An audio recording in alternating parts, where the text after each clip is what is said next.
Bismillahirrahmanirrahim. Assalamualaikum warahmatullahi wabarakatuh.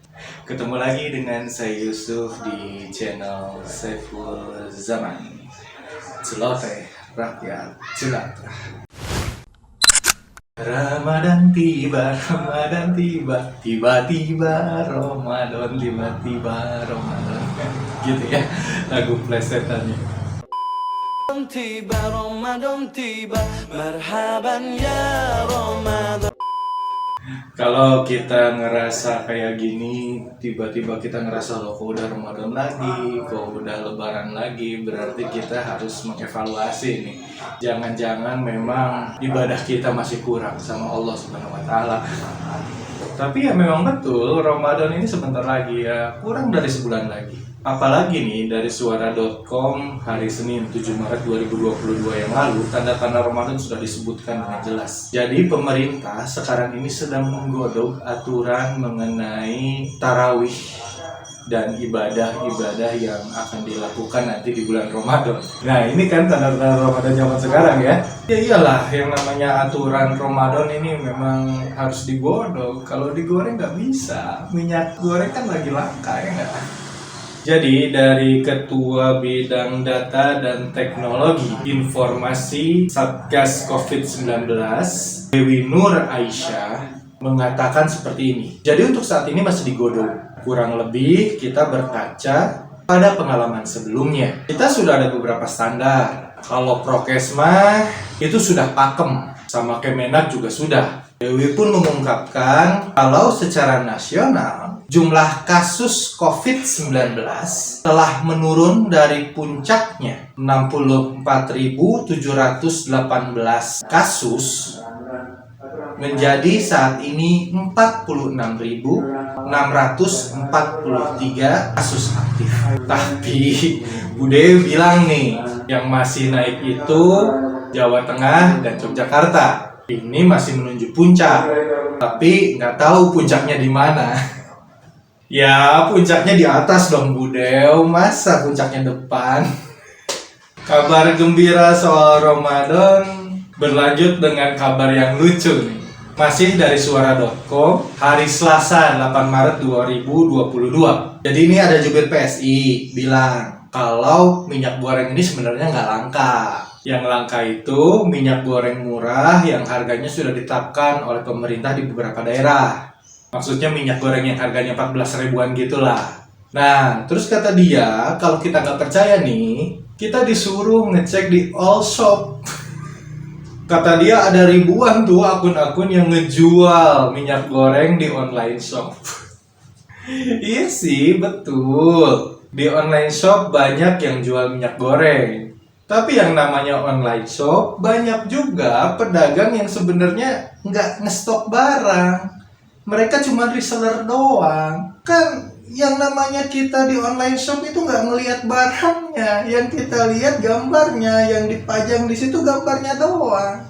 Kalau kita telepon terus kita tanya, belum tentu juga dia barangnya ada. Paling, oh, maaf kakak, barangnya habis. Bisa jadi kayak gitu jawabannya. Ya saya tahu sih kenapa PSI akhirnya nyuruh kita untuk ngecek di online shop. Karena kan kemarin kita tahu DPD PSI Bekasi baru aja disorot nih soal jual minyak goreng murah di Kabupaten Cibarusah. Ya memang dia ngaku kalau minyak goreng yang dia jual ini bukan hasil timbunan. Minyak goreng yang mereka jual ini adalah minyak goreng yang mereka beli dari penjual-penjual tradisional di pasar-pasar. Tapi dia juga nggak menampik saat netizen mengatakan kalau minyak goreng ini sulit didapatkan bahkan di Alfamart, Indomart, atau minimarket lainnya. Jadi kan kalau kayak gini saya berpendapat dari artikel satu ke artikel yang lain, kalau sebenarnya PSI ini mengakui bila minyak goreng yang beredar di pasaran saat ini memang langka, baik yang murah ataupun yang mahal. Ya ada sih yang nggak langka, gambar minyak yang ada di online shop.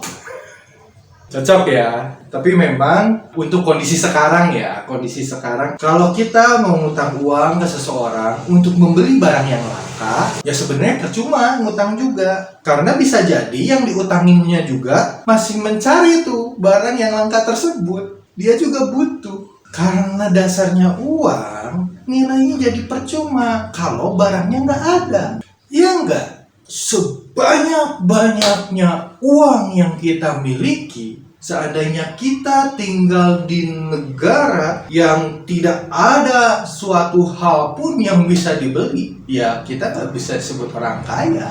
Dan ini ada teorinya nih, seandainya uang di sebuah negara ini banyak, tapi barang yang tersedianya ini sedikit, maka ini yang disebut inflasi, di mana uang jadi nggak ada nilainya. Terus Indonesia bakal inflasi dong. Tenang aja, nggak akan inflasi. Karena di Indonesia bukan cuman barangnya yang sedikit, tapi uangnya juga sedikit. Ini namanya bukan inflasi, ini namanya depresi. Jadi ngomong-ngomong soal depresi, sebenarnya ini hal yang wajar. Ini ada data dari 3 tahun yang lalu. Jadi sejak 2014 sampai 2015, indeks kebahagiaan masyarakat di Indonesia ini berdasarkan peringkat di dunianya terus mengalami penurunan. Nah, nggak tahu nih, tahun ini setelah 3 tahun kemudian, apakah indeks kebahagiaan ini tetap menurun atau naik? Ya bisa ditebak kali ya.